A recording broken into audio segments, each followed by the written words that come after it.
queria repartir com os irmãos um assunto que o Senhor tem ministrado já há tempos no meu coração. Não tinha organizado isso tão bem, mas creio que o Senhor nos conduzirá para trazer ensino e exortação ao nosso coração. Queria, antes de nós lermos as Escrituras, eu queria te fazer uma pergunta um tanto profunda, então você preste atenção na pergunta. Queria que você respondesse aí no seu coração: para que você vive? O que te faz levantar segunda-feira, terça-feira, quarta-feira? Sua vida. Se fosse definir o propósito da sua vida, para que você vive? Qual que é a finalidade da sua vida?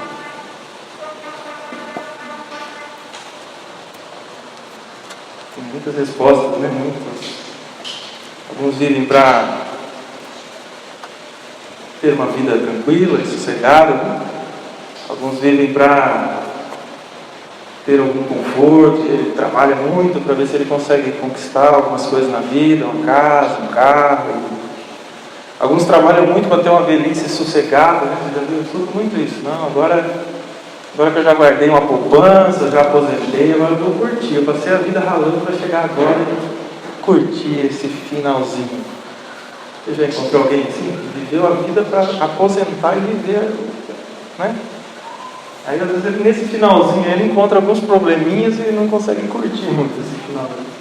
Alguns vivem para... A chance é grande. Alguns vivem para deixar um legado. Você já viu isso? Precisamos deixar um legado na história. Precisamos, quando você morrer, alguém lembrar, assim, falar: Lucimara foi aquela mulher. Então você se esforça para deixar alguma coisa que alguém lembre de você. Tem gente que escreve livro, tem gente que corre atrás de conhecimentos. E a pessoa, eu morrer e ninguém nem lembrar de nada do que eu fui. Eu preciso ser alguma coisa. E a pessoa trabalha a vida dela para ela ser lembrada de alguma forma.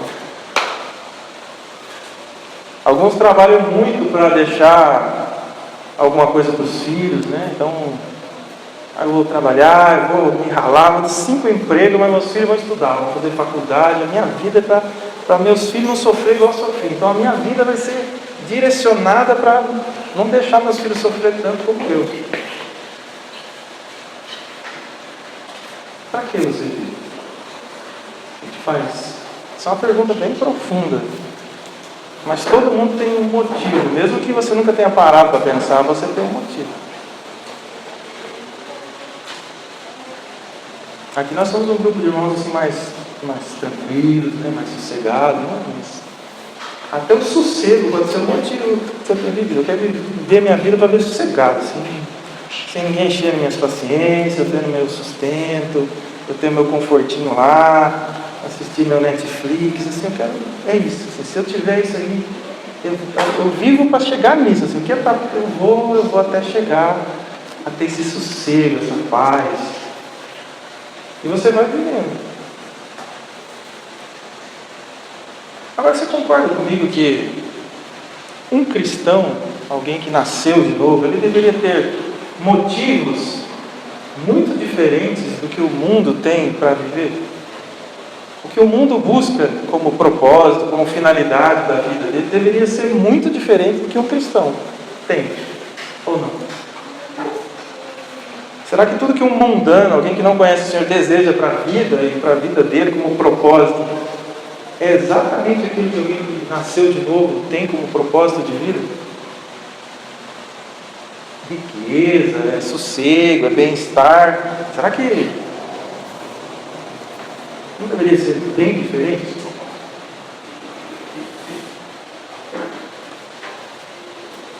Tem um irmão que escreveu o livro, ele cita uma frase muito interessante. Ele fala assim: o mundo vive para agradar a si mesmo, pouco importa a Deus. E o cristão vive para agradar a Deus, pouco importa o mundo e ele mesmo. A gente não acha isso nas Escrituras? O mundo vive para agradar a si mesmo, Tudo para Ele. Pô, nem aí com Deus. Nem acredito que Deus exista. Mas o cristão é alguém que vive para agradar a Deus. Não importa o mundo, não importa nem Ele. Aliás, não foi isso que Jesus disse? Tome a sua cruz, negue a si mesmo e me siga.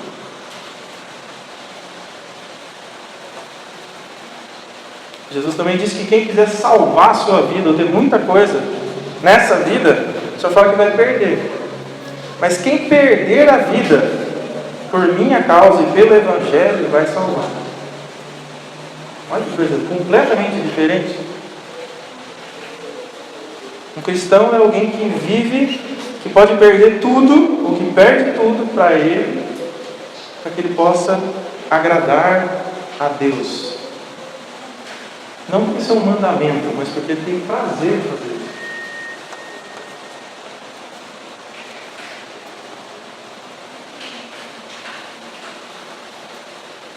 Para que você vive?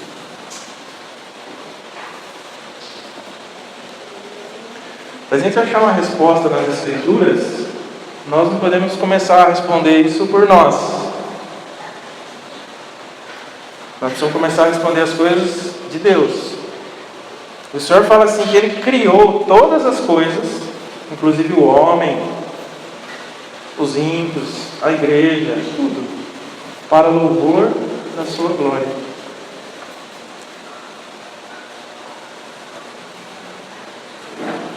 Queria que você abrisse em Efésios 1. Ontem nós compartilhamos alguma coisa na reunião e nós vamos continuar. Efésios 1, versículo 3 a 6.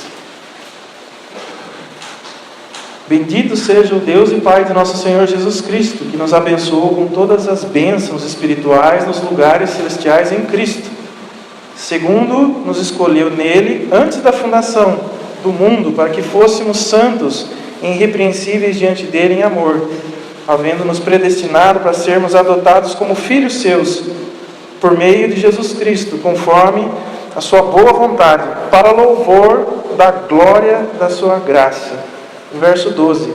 A fim de sermos para louvor da sua glória. Então tudo foi criado, nos céus, na terra, os homens, a igreja, para louvor da glória de Deus.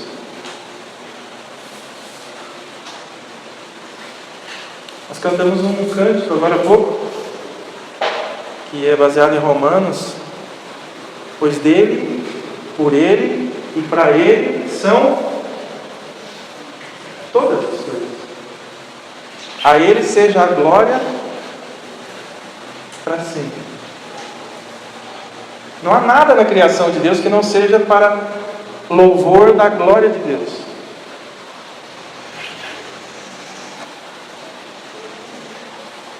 E o que é glória de Deus? Se tudo foi feito para dar louvor à glória de Deus, eu, você, esse é o propósito da vida de toda a criação. O que é a glória de Deus? A glória de Deus é a revelação do próprio Deus, o que Deus é, seus atributos, a sua natureza. Glória de Deus é a beleza de Deus. É tudo aquilo que nós podemos, ajudados pelo Espírito, contemplar em Deus. É a glória de Deus, a beleza de Deus. E uma das características da glória de Deus é que ela não muda. Porque Deus não muda. Deus não fica mais bonito amanhã. Ele não fica mais santo amanhã, depois no outro dia ele fica um pouquinho mais santo. Ele é toda a santidade. Deus não fica mais misericordioso amanhã, e depois da manhã ele fica mais. Ele sempre foi plenamente misericordioso, eterno. Deus não muda. Malaquias 3,6 fala: eu sou o Senhor e eu não mudo. Se Deus amanhã ficasse um pouquinho mais santo, ele seria imperfeito, porque hoje ele não é totalmente santo. Amanhã ele atingiu a plenitude. Então o Senhor tem algum defeito. Então ele não pode mudar. Ele é santo, sempre santo e plenamente santo e não muda. Minhas misericórdias duram para sempre. A bondade de Deus. a eternidade de Deus. Deus é eterno, não tem começo, não tem fim. Ele é justo, Ele é santo, Ele é fiel, Ele é onipresente, Ele é onipotente. Quando a gente olha para o Senhor, a gente vê a sua glória, a sua beleza. Mas aqui Paulo está falando que nós vivemos para louvor da glória de Deus. Ninguém pode, vivendo, adorando, bendizendo, aumentar a glória de Deus. Ele não muda, Ele é plenamente. O que nós fazemos, e toda a criação faz, é declarar, é fazer propaganda, é anunciar, é revelar ao mundo e aos seres como Deus é lindo, como Deus é cheio de glória. É isso que a igreja faz. Não é porque você cantou um cântico, você adorou, eu vou dar glórias a Deus. Não, nós declaramos a glória que Ele tem. Tudo foi feito para declarar, anunciar: Deus é glorioso. Em Romanos 1, Paulo vai falar que a criação fala da glória de Deus. Não fala completamente, é imperfeito, é incompleto, mas é o suficiente para condenar o homem para o inferno. Romanos 1, 20 diz assim: pois desde a criação do mundo, os atributos invisíveis de Deus, olha lá, beleza de Deus, seu eterno poder e a sua divindade. Ele é poderoso e Ele é eterno e cheio de poder. Quando você olha uma planta, quando você olha o sol, quando você olha um rio, qualquer homem tem que olhar e falar assim: Deus é eterno e poderoso. Mas Romanos, aqui Paulo está escrevendo, fala assim: mas o homem trocou essa glória de Deus por coisas corruptíveis, como imagem, e por isso ele é indesculpável, e por isso ele está condenado, porque ele não deu glórias a Deus, e resolveu dar glórias. Ele não reconheceu a glória de Deus, a beleza de Deus, a divindade de Deus, e quis dar e elogiar alguma coisa de pau, de escultura. E por isso você é indesculpável, homem, porque você não declarou e não reconheceu que Deus é cheio de glória. Você foi feito para isso, todos nós. Mas aqui está falando que a criação, ela manifesta. Toda a criação de alguma forma expõe que Deus é poderoso. Mas a Bíblia fala que existe alguém que revelou de uma forma plena, ou quem olha para essa pessoa vê completamente a glória de Deus. E esse é o Senhor Jesus. Jesus é a exata expressão. Quem olha para Jesus vê o Pai. Não foi isso que compartilhamos hoje na reunião? Jesus falando. Tiago perguntando: mostra-nos o Pai que basta. Jesus falou: quem vê a mim, vê o Pai. Você quer conhecer as belezas de Deus, a glória de Deus, a santidade de Deus, a justiça de Deus? Olha para mim, eu sou a exata expressão. Em Hebreus fala assim: Ele é o resplendor, o reflexo da glória de Deus. Se eu quero conhecer a glória de Deus, a beleza de Deus, eu olho no Filho. Como é glorioso esse Filho.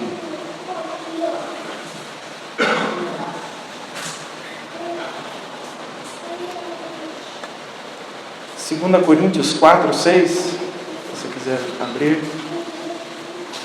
diz assim, 2 Coríntios 4, 6: porque Deus que disse das trevas resplandecesse a luz.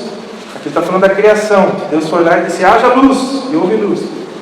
E quem resplandeceu em nossos corações, é Ele quem resplandeceu. Deus trouxe luz aos nossos corações para iluminar, ou para a iluminação do conhecimento da glória de Deus. Então Deus trouxe luz no nosso coração, para quê? Para que fosse conhecido no nosso coração a glória de Deus.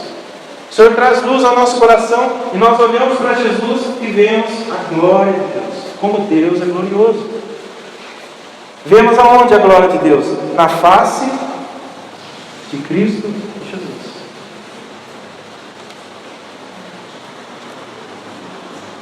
Se você voltar 2 versículos, 3 versículos, versículo 3, ele diz assim: mas se ainda o nosso evangelho está encoberto, é para os que se perdem que está descoberto.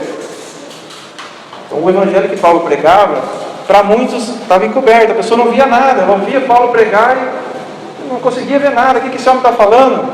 É um tagarela, é fraco, está falando coisa louca, estava encoberto. Ela fala, mas está encoberto? Por quê? Nos quais o Deus desse século cegou o entendimento dos incrédulos. Então o ímpio está com esse véu, foi cegado pelo Deus desse século, para que não resplandeça a luz do Evangelho. Então quando o Evangelho é anunciado, como está coberto os olhos do incrédulo, ele não consegue ver nada. Ele fala, quem que é esse que está nessa cruz? Que conversa?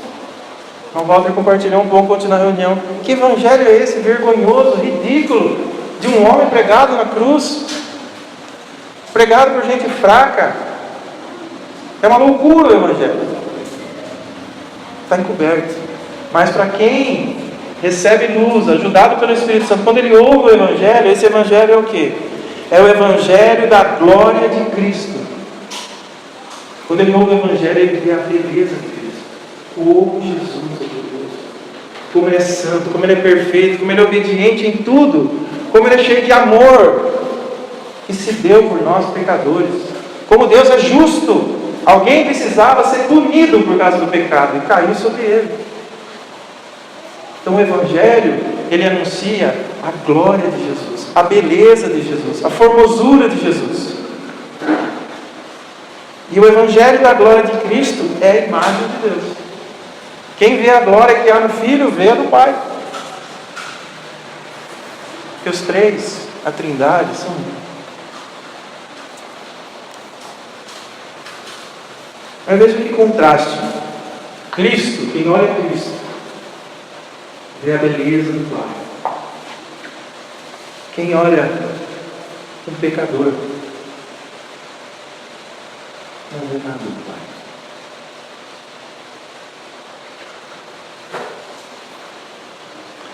Não há diferença. Todos pecaram e foram destituídos da glória de Deus. Troque glória de Deus por beleza, majestade de Deus. Então o homem pecou, e a beleza de Deus que havia na criação, o homem foi feito à imagem de Deus, ele foi destituído da glória de Deus. Não é da glória dele, é da glória de Deus que estava no homem. Essa palavra destituídos o sentido dela original é tirado. Tinha foi tirado, foi colocado para baixo, foi rebaixado. E tem o sentido também de pobreza, de miséria. É alguém que está ali paupérrimo, mas não tem nada da glória, da beleza de Deus. O pecado roubou tudo.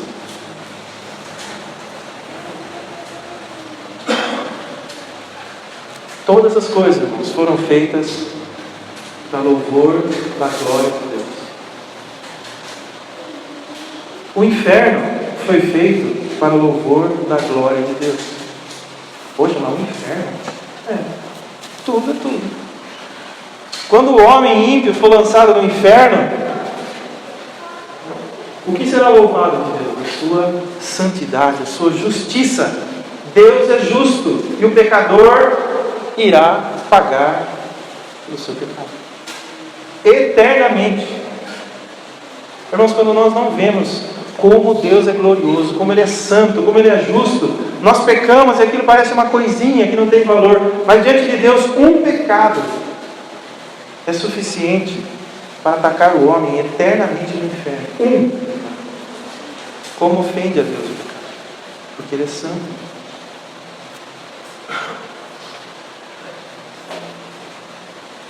A igreja foi feita para louvor da glória de Deus. Israel, e tudo que foi criado. Diante de Deus, não há nada que escapará de louvar a glória de Deus. O ímpio hoje vive uma vida terrível. Ele não louva a glória de Deus, mas ele vai louvar. Todo joelho vai se prostrar e declarar que Ele é o Senhor.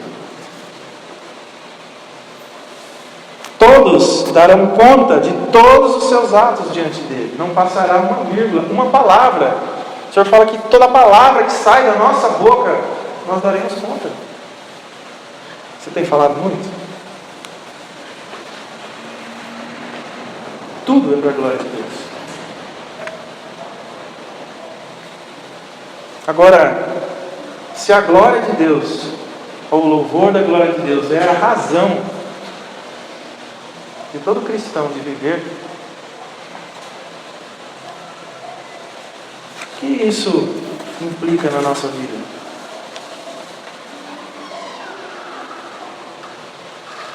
Para que você vive? A Bíblia fala que você, como cristão, filho de Deus, deveria viver para o louvor da glória de Deus. E se você vive para o louvor da glória de Deus, como tem que ser a sua vida nesse tempo de hoje? Igual alguém que não conhece o Senhor? Se o Senhor é tão lindo, tão glorioso, se nós o amamos, nossa forma de viver deveria ser diferente. Concorda comigo? Se a sua vida, o objetivo da sua vida é os mesmos objetivos que alguém que está no mundo, parece que não confere com as Escrituras. Você deveria viver, ajudado pelo Senhor, para louvor da glória de Deus.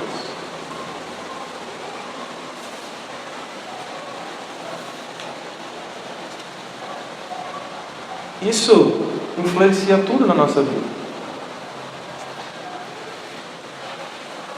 O que deve governar um culto? O que deve governar uma pregação? A glória de Deus. Não há espaço para alguém ficar elogiando o homem aqui. Não há espaço para alguém pregar o Evangelho falando do homem, das necessidades do homem, do que ele precisa, do dinheiro como precisa, da saúde como precisa. A pregação anuncia o Evangelho é o Evangelho da glória de Cristo. Não se tem permissão para pregar outra coisa. A glória de Deus. Deus é glorioso. O Filho é glorioso.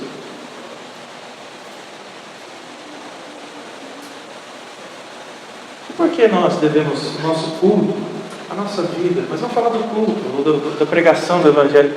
Por que o centro deve ser o louvor da glória de Deus? Ou deve ser a anunciação de um Cristo glorioso, precioso para nós? Tem alguma coisa mais preciosa do que o Filho de Deus? Ele não é o todo glorioso, o todo belo, o que vale? Então, quando nós anunciamos o Evangelho para alguém, se você vai falar daquilo que é mais glorioso. Ele mesmo. Em João 3,16 fala assim que o Senhor, Deus amou o mundo e deu dinheiro a todos os homens. Deus amou o mundo, então Ele curou todas as enfermidades das pessoas. Deus amou o mundo e te fez prosperar e ficar muito rico. Deus amou o mundo e deu o seu Filho. É o mais precioso. É a coisa mais preciosa. É Ele mesmo. E como nós vamos ousar falar no Evangelho anunciando coisas tão baratas? O Evangelho é o Evangelho da glória de Deus. Ontem eu comentava com o irmão Celso, eu vi um videozinho do irmão Paul Washer, ele já está velhinho lá nos Estados Unidos, e ele é uma pessoa academia, tem PhD, não sei o que lá, das teologias, então ele tem acesso a várias universidades, ele prega o Evangelho nas universidades. E ele contou esse testemunho chorando assim. Ele foi numa universidade, se não me engano, era na Europa, um auditório cheio lá, e ele pregando o Evangelho. Só nisso já é muito inusitado, né? A situação que está na Europa, alguém dá atenção e ir lá ouvir. Mas como esse irmão tem muitos diplomas, é muito conhecido, encheu de gente lá. E ele pregando o Evangelho, disse que um menino levantou lá de forma para fazer bagunça mesmo. Levantou e falou assim: eu queria fazer uma pergunta.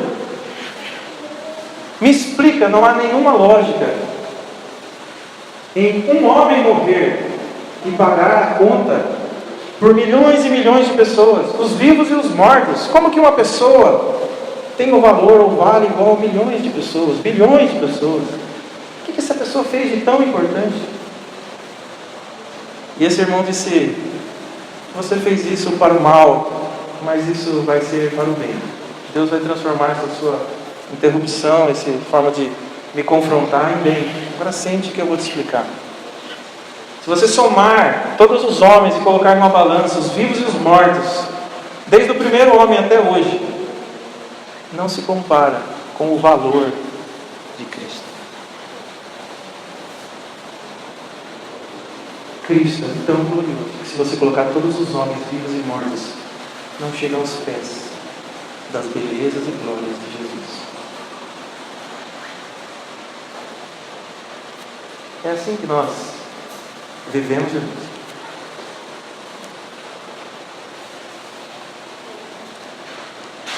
O maior bem, a coisa mais gloriosa que o Pai tinha, Ele nos deu. E a palavra do Senhor fala que Ele nos aproximou de Deus. Ele nos reconciliou com o Pai.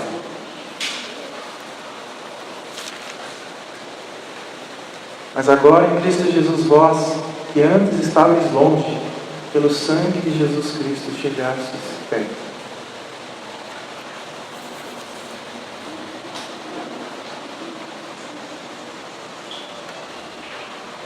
Quando nós ficamos felizes, irmãos, assim, animados, quando nós ganhamos um pouquinho mais de dinheiro, quando nós temos alguns bens, ou quando somos promovidos, quando fechamos um negócio que nos dá tanta alegria. De certa forma, irmãos,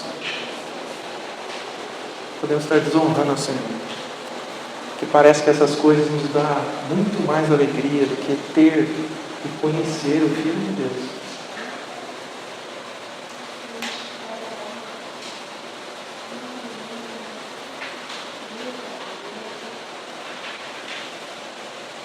E algo interessante, foi repartido algumas vezes já aqui para nós, mas é importante nós lembrarmos, é que o Senhor é tão glorioso que Ele toma o pecador, que não tem glória nenhuma de Deus, Ele dá um novo coração, e ajudado pelo Espírito Santo, Ele vai começar a contemplar o Filho de Deus. Ele vai olhar a palavra, ele vai ouvir a palavra, e ele vai conhecer o Filho. Ele vai ver o Filho de Deus, a glória do Filho de Deus. E o Espírito Santo vai trabalhando nele, e ele vai ficando parecido com o Filho de Deus. Ele vai deixando a feiura que ele era, porque ele não tinha nada da beleza do Filho. E ele contempla o Filho, ele vai sendo transformado de glória em glória. 2 Coríntios 3, 18. E todos nós, com o rosto descoberto. Lembra que nós lemos que o incrédulo está com o rosto coberto, ele não vê nada, ele ouve o Evangelho, ele fala de Cristo para ele, aquilo não vale nada. Mas nós estamos com o rosto descoberto. Olhando, como que olhando num espelho, a glória do Senhor, a beleza do Senhor é vista num espelho.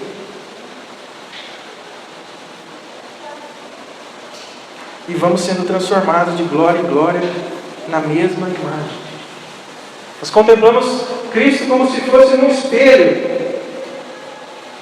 Conforme nós vamos vendo Cristo, nós vamos sendo transformados na mesma imagem que está naquele espelho. Nós contemplamos Cristo e vamos sendo transformados, ajudados pelo Espírito a ficar tão belo e tão glorioso como o Filho.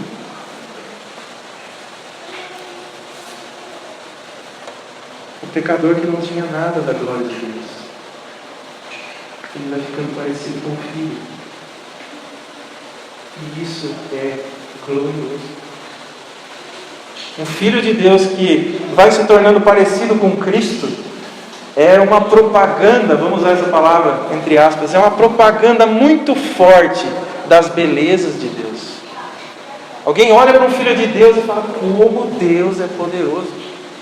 Esse usava droga, esse bebia, esse não valia nada, esse era um pinguço, esse era alguém imoral, e hoje está sendo santificado pelo Senhor. Quem que faz isso? Era alguém triste, e o Senhor transformou. E isso dá glórias, isso dá louvores à glória de Deus. Fomos feitos para louvor da glória de Deus.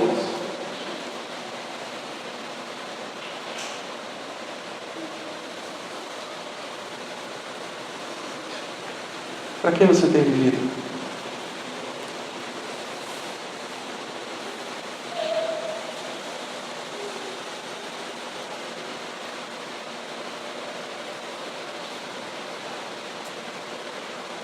Esse assunto, irmãos, ele foi pregado pelo Senhor Jesus. Os apóstolos levavam muito a sério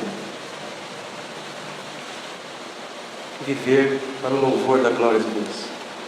E quando a gente vai para as Escrituras e olha como ela nos ensina sobre essa glória de Deus, nós ficamos até um pouco assustados. Nós vamos achar que Jesus ele era muito rigoroso. Era muito exagerado a pregação dele, os apóstolos também. O Senhor precisava fazer o inferno. Podia dar uma boa sobra de lá, deixar na cadeia uns 30 anos lá, com uns garfos na cabeça, sei lá, alguma coisa. Mas eternamente sofrendo. Isso é exagerado, né? O homem pecou, entendi, pecou, mas precisava o Senhor encarnar, ir para a cruz, passar toda aquela vergonha. Não tinha como mandar um raio, sei lá, matava metade da terra e aquela metade já valia pela outra, e glória a Deus. Não. Mas Deus é muito sério, é muito rigoroso. Por que ele precisava assim, de tanta santidade a ponto de colocar o próprio filho e matar? Por que ele pega cada homem pecador e fala, você vai passar a eternidade no fogo eterno, e a choro e ranger de dentes? Parece um exagero, mas é que nós não conhecemos as glórias, a glória de Deus, como Deus é precioso, como o Filho de Deus é santo.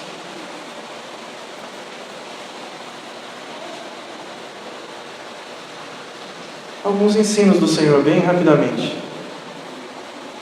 Se alguém vier a mim e não aborrecer o pai, a mãe, a mulher, os filhos, os irmãos, a irmã e a própria vida, não pode ser meu discípulo. Poxa. Se não aborrecer o pai, a mãe, os filhos, a mulher, os irmãos, até a própria vida, não pode ser discípulo de Jesus? Não.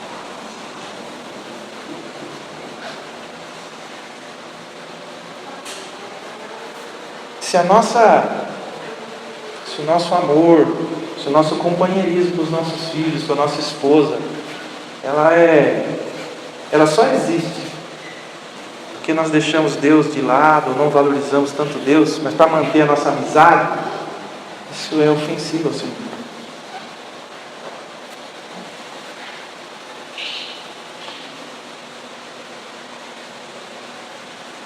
Mas precisa ser tão rigoroso assim, Senhor Jesus. Como é que o Senhor ensina um negócio desse? Abre Mateus 10, vamos ver mais um pouquinho desse ensino do Senhor Jesus. Mateus 10, 28.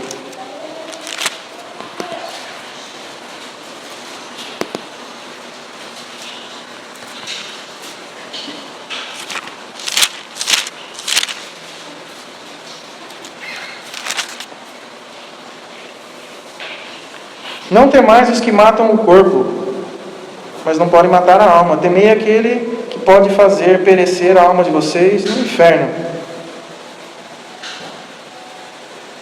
Jesus falou assim, não é para vocês ficar preocupados se alguém vem com uma espada, alguém te matar. Fica tranquilo. Vocês devem ficar preocupados, porque Deus pode te lançar no inferno.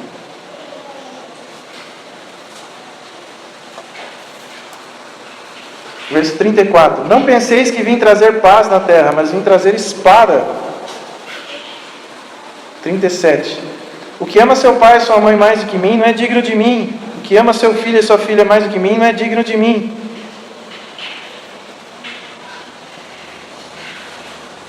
Se nós diminuímos o valor de Deus para manter o relacionamento com a esposa, com os filhos, o Senhor fala que nós não somos dignos dele. É melhor estar separado, é melhor não ter amizade com o filho, por causa do Senhor. Nossa, mas é muito sério. Não precisa ser assim. Para que essa pregação tão rigorosa, Jesus? Não dá para fazer um meio de campo ali, ir levando? Não, o Senhor fala, eu sou mais precioso do que tudo isso.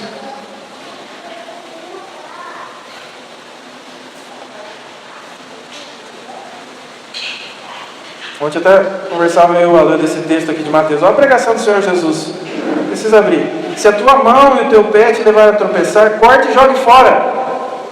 Pois é melhor entrar manco e aleijado do que com os 2 pés ser lançado no fogo do inferno. Se teu olho te leva a tropeçar, arranque e jogue fora. É melhor ter vida eterna só com o olho do que com os 2 ser lançado no inferno. Que pregação, irmão! Fala, não, Jesus é muito exagerado. É porque nós não conhecemos a glória de Deus, como Deus é santo, como Deus é justo, e nós achamos que com Deus dá para levar de qualquer jeito.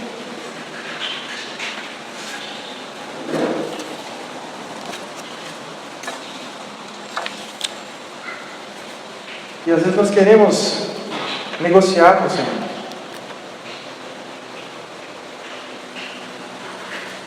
Em João, o Senhor estava pregando, o Senhor Jesus, e fala assim, vamos ler para o tempo está avançado aqui. O Senhor pregava e diz assim: apesar de tudo, até muitos dos principais creram nele, os principais fariseus creram no Senhor, mas não confessavam por causa dos fariseus, para não serem expulsos da sinagoga. O Senhor pregava e aqueles homens que eram importantes, eles creram no Senhor, mas eles não falavam que criam no Senhor, porque se eles falaram que eram crentes, eles iam ser expulsos da sinagoga. O que eles fizeram? Eu não vou falar que eu sou do Senhor, eu vou perder o acesso, minha posição na sociedade. Eles já eram, mas olha o que o Senhor fala aqui. Depois de falar isso, ele fala assim: porque amavam mais a glória dos homens do que a glória de Deus. Temos vergonha de falar que somos filhos de Deus? Eu trabalho, mas se eu falar que sou cristão assim, eu vou perder o emprego. Todo mundo faz meia nota. Se eu dar uma nota inteira, não vai dar negócio. E eu vou falar que não faço meia nota porque eu sou crente. Olha que coisa. Você está fazendo propaganda do quê? Da glória de Deus? Ou da sua vergonha? Mas você já viu, né? Como é que a gente consegue vender algum produto sem mentir? Perca a venda. Mas o seu trabalho glorifica o Senhor. É muito sério. Lembra do cego? Que o Senhor curou o cego? Aí estavam os pais do cego. E os pais do cego não queriam falar que era Jesus que tinha curado. Porque se eles falassem, eles iam ser expulsos da sinagoga. Falou: pergunta para ele. Quero me envolver com isso aí não, porque eu vou perder minha posição se eu falar que foi Jesus que curou. Irmão, viver para a glória do Senhor envolve tudo. Tudo na nossa vida. Abra sua Bíblia em 1 Coríntios 10, 31.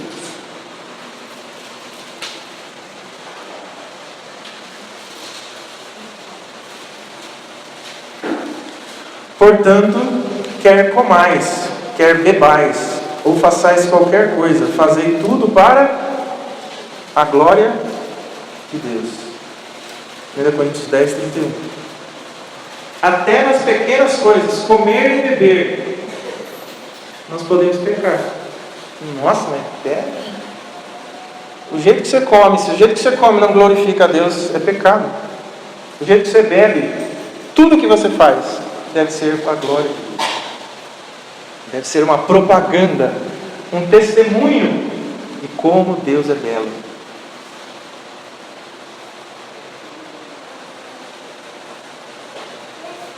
Você já parou para pensar nisso? Para que você vive? Você vive para a glória de Deus?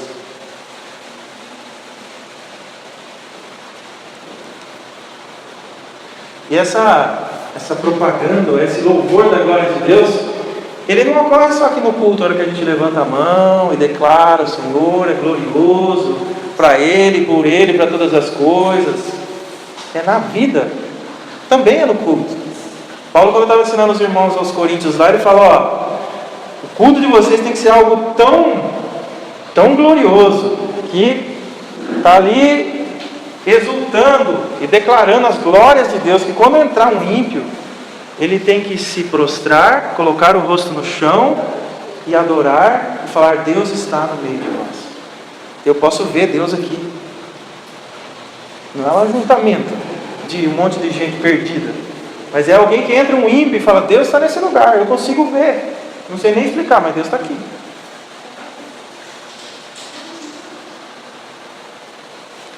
Mas essa glória, irmãos, ela vai para o dia a dia também. O Senhor Jesus falou assim: eu sou a luz do mundo. Depois ele virou para os discípulos e falou assim: vocês são a luz do mundo. Ele é glorioso, ele é cheio de luz. Mas como nós contemplamos como no espelho a beleza do Filho, nós somos transformados à sua imagem. E nós também brilhamos, ou manifestamos a beleza de Cristo. Assim brilhe também a vossa luz diante dos homens, para que vejam as vossas boas obras e glorifiquem a nosso Pai que está no céu.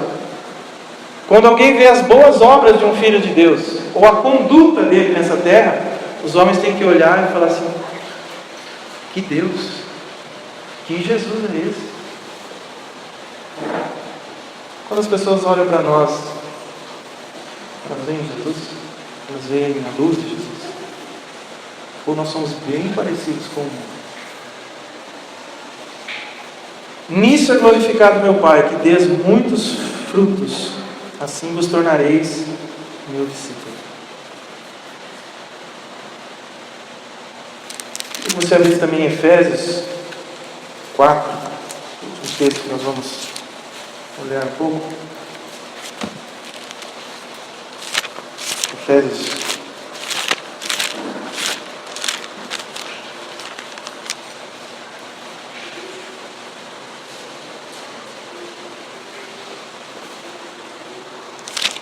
Nós já aprendemos aqui que o livro de Efésios, e muitos irmãos já falaram sobre isso, talvez seja o livro do Novo Testamento mais profundo que Paulo escreveu. Nós lemos aqui no começo Paulo ali falando desse chamamento, né? Todas essas coisas foram feitas para o louvor do Senhor, que o Senhor nos abençoou com toda sorte de bênção nas regiões celestiais. E ele vem falando de coisas assim tremendas. Depois ele vai falar da igreja, do amor de Cristo.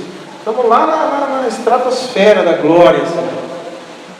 Aqui está a revelação disso. Mas se você for andando em Efésios, no capítulo 4 ele é como se ele desse uma desbicada, sabe? Assim, vem aqui para a terra.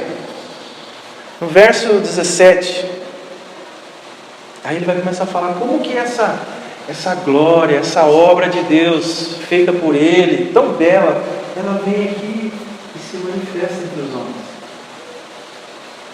E Paulo começa a explicar aqui no 17, isso pois digo e testifico no Senhor, que não andeis como andavam os gentios, que se comportam pela vaidade da mente, têm a mente obscurecida, estão excluídos da vida de Deus, e ele vai. E aí, no verso 20, diz assim: mas vós não tendes aprendido assim a Cristo. Aprendido Cristo. Lembra o que ele escreveu? Contemplar Cristo, ver Cristo, olhar a beleza de Cristo. Não é assim que nós estamos. O ímpio está lá obscurecido, nós estamos aprendendo Cristo. E aí no verso 21 ele vai falar assim: se em verdade tendes ouvido dele. Então Cristo fala, Cristo é o professor. E tendes sido ensinado nele. O lugar que nós somos ensinados é em Cristo. Cristo é o professor, Cristo é a sala de aula. Vamos pensar assim: segundo a verdade que está em Jesus. Qual que é a matéria que a gente aprende? Não é matemática, não é português, é Cristo.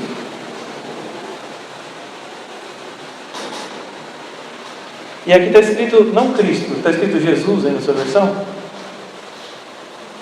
Segundo a verdade que está em Jesus. Está Jesus na sua versão aí? Por quê? Esse Jesus aqui é quando a Bíblia fala do Cristo encarnado, do Cristo homem. Nós não aprendemos a ser onipotente, nós não aprendemos a ser onipresente, nós aprendemos sobre o Cristo encarnado, o Cristo obediente, o Cristo servo de todos, o Cristo que viveu para a glória de Deus. É isso que nós aprendemos. E aí, irmãos, Se nós, Paulo fala assim, se vocês têm ouvido dele e aprendido sobre ele, se vocês têm olhado para Cristo, vocês vão ser renovados no Espírito. E ele vai falar para a gente desvestir o velho homem e vestir o novo. E aí ele começa uns assuntos aqui, bem de homem. Como é que a gente vive para louvor da glória de Deus? Que é o que ele está falando no capítulo 1. Ele chega aqui e fala assim, agora eu vou explicar um pouco mais detalhado como é que ele vive para a glória. Vocês não estão ouvindo Cristo, aprendendo sobre Cristo. Agora vamos ver como é que isso aparece. Como que essa luz aparece. Aí ele começa a falar de umas coisas bem... 25. Por isso, deixando a mentira, cada um fale a verdade ao seu próximo. Olha. Falar a verdade. E não mentir. Quando mentimos para o próximo, não fazemos propaganda do glorioso Jesus. Fazemos propaganda da nossa vergonha. Vou pular alguns aqui, irmãos, só não vai dar tempo. 28. Aquele que furtava, não furte mais, antes trabalhe, fazendo com as suas mãos o que é bom. Olha que coisa espiritual. Olha que testemunho que Deus é glorioso. Trabalhe, não roube. E depois fala assim que esse trabalho ele deve ter por objetivo também compartilhar com os que sofrem necessidade. O seu trabalho não foi feito só para suprir a sua fome, o seu prazer, os seus lazeres.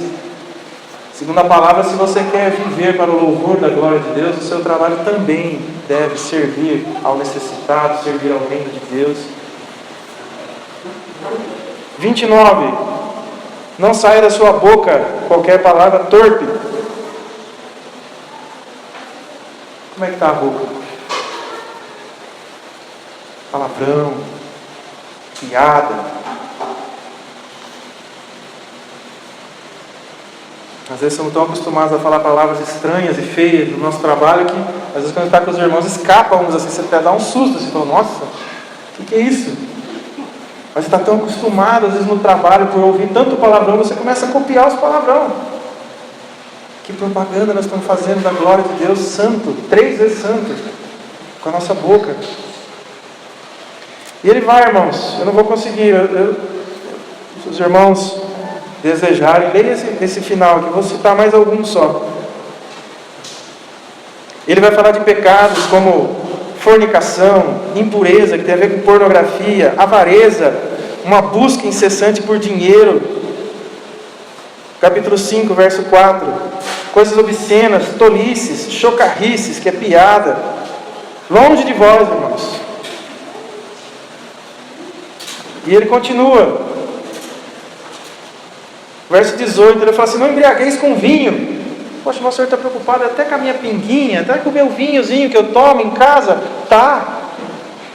Tudo, quer comais, quer bebais, ou qualquer coisa, faça para a glória de Deus. Um tempo atrás aqui, não lembro, acho que foi meu pai que compartilhou, sobre as roupas das mulheres. Irmão, ai que coisa mais... Você pode falar assim, mas é desnecessário, irmão, tem tanta coisa gloriosa sobre o Senhor, que podia deixar escrito. O Senhor escreveu até da roupa das mulheres, como é que elas têm que se vestir? Porque isso fala da glória de Deus. Se você se veste como uma mundana, com sensualidade, isso não fala da glória de Deus. Não dá nenhum louvor a Deus, é um escândalo. Isso vai, irmão, se você avançar aqui, ele vai falar do marido, da mulher, da submissão da mulher, do amor do marido, como isso deve ser, como é que nós lidamos com os nossos filhos, com o nosso tempo. Irmãos, eu confesso que uns dias atrás estou lendo um livro, não acabei, de um irmão, ele fez um resumo de como viveram os irmãos puritanos, há uns 300 anos atrás, lá na Europa, nos Estados Unidos. Eles foram muito zombados, porque eles eram muito fiéis ao Senhor, em tudo. Tinham uma vida muito zelosa, enquanto muitos irmãos já estavam numa vida distante da palavra, eles eram muito fiéis. E esse irmão foi compilando, assim, como é que esses irmãos se relacionam, como é que era o trabalho, como é que eles encaravam o trabalho. A Bíblia fala que o trabalho nosso é do Senhor. Eles vão trabalhar para o nosso patrão como se estivesse trabalhando para o Senhor. O patrão não deve xingar e humilhar o empregado, porque é um irmão também. Mas o que mais me impressionou, irmão, foi como que eles lidavam com o tempo. Para aqueles irmãos, e tinha vários livros que o irmão coletou assim, daquela época para escrever esse livro, ele fala que a coisa mais vil, assim, mais vergonhosa do cristão, num domingo, era ter algum tempo de lazer. Presta atenção nisso. Porque eles separavam o domingo só para o Senhor. Ele não era sabatista, não era pecado, não tinha nada a ver com isso. Não era judaizante, não era nada. Mas eles tinham tanto zelo pelo Senhor. Falou, durante a semana às vezes a gente trabalha e não consegue conciliar, ter tanto tempo na palavra, na oração. Você vê, eles tinham reuniões com os filhos, eles liam a palavra, eles oravam, mas no domingo era um dia que eles intensificavam mais. Tinham normalmente 2 cultos, um de manhã e um à noite. E na hora de dormir, diz que o marido ainda revisava com a esposa, ver se ela tinha pegado bem os assuntos das 2 reuniões. Era um dia para o Senhor, porque era tão precioso o Senhor.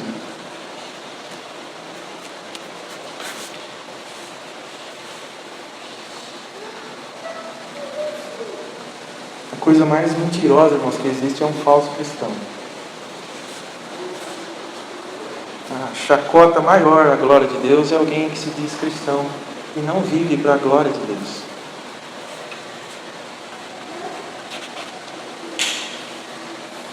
Tem alguns versículos nas Escrituras que são muito fortes.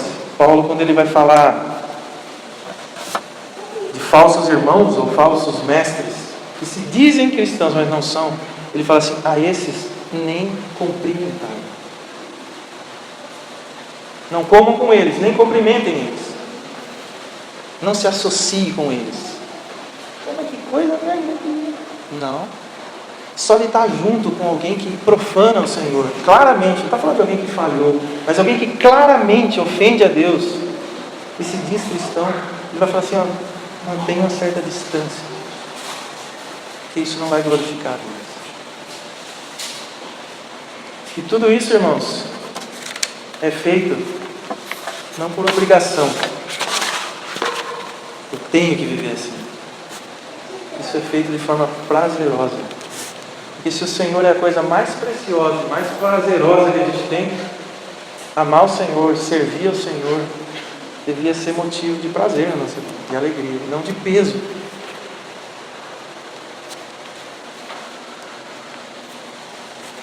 Mas o Senhor é nosso ajudador. O Senhor, Ele diz que nos ensinaria pelo Seu Espírito todas as coisas. E eu oro ao Senhor para que cada um de nós se coloque diariamente diante do Senhor e o Senhor sonde o nosso coração. Isso aqui não é automático, irmãos. Alguém crê no Senhor, no outro dia Ele é a expressão máxima de louvor e glória. Isso é algo progressivo. Nós vemos que nós vamos contemplando o Senhor sendo transformados.